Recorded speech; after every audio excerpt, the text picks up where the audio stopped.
Sige daw.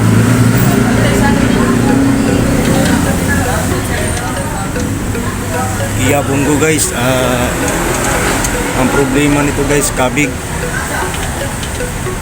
Kabig sa wala.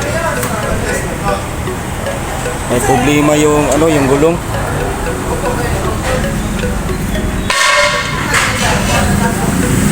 Ang imong kuan boss, nay problema niyo.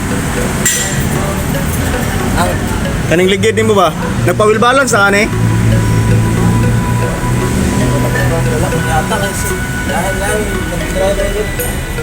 Gwapo ni pa-wheel balance nimo ni. Wheel balance.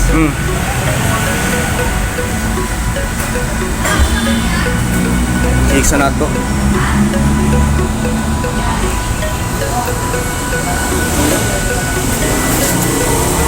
Dali na wheel balance, right? Ha?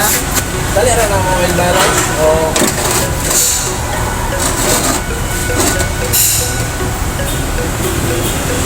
Taod po ni ba? Ay dali naman siya pero Kasi matagod ko. hindi sa reading.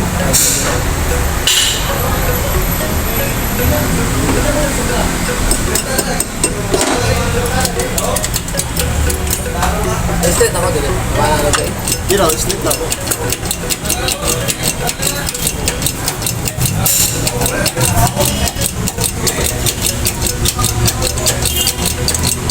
Oh, tama na.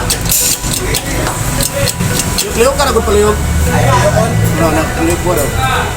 Baligyan? Oo. Hinay lang. Kanana lang.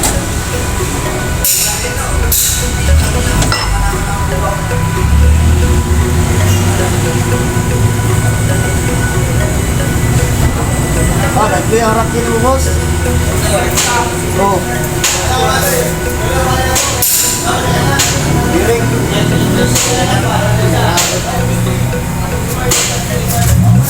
Oo. Yes. Ilaw ka. Ay, play ang biring. Sana nagpiring? Oo. Hindi, bigas. Pantay na lang eh. Pagka na ito.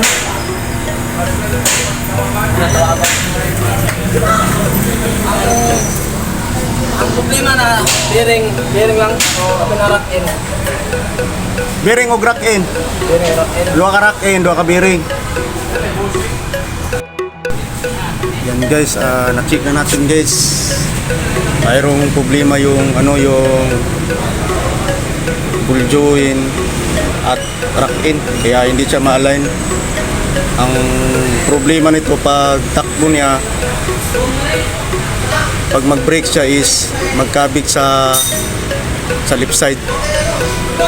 Kaya ito yung gulong niya, kailangan to ipa-wheel balance or baka deformed dito, magpalit sila ng gulong.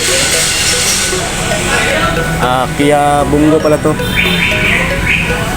Dito na lang guys, what's up mga karelas, loading natin. Huwag kalimutan guys mag-like, mag-comment at mag-follow. Thank you, maraming salamat po.